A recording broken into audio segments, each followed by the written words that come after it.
Hi guys, तुमचं माझ्या ब्लॉगमध्ये स्वागत आहे। मी आज बनवणार आहे स्नॅक्स।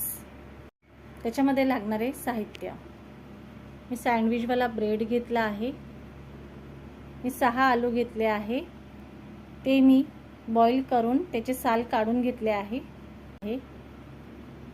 आणि सांबार घेतला आहे बारीक कट करून, तीळ घेतले आहे, हळद, चवीनुसार मीठ,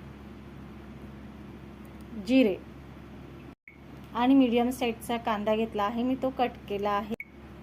आता आपण हे आलू मॅश करून घेऊ।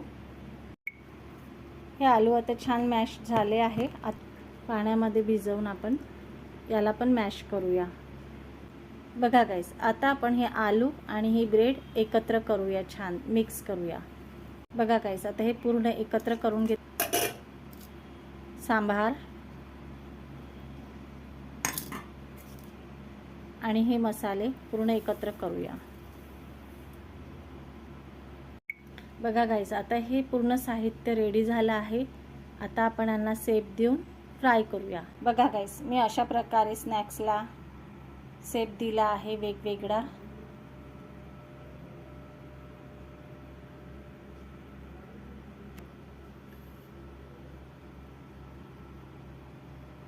आता आपण यांना फ्राय करूया। इथे तेल गरम झालं आहे, आता आपण फ्राय करू। बघा गाईस, किती सुंदर कलर आला आहे। तर कशी वाटली तुम्हाला ही रेसिपी कमेंट करून कळवा, लाईक करा आणि सबस्क्राईब करा। थँक्यू।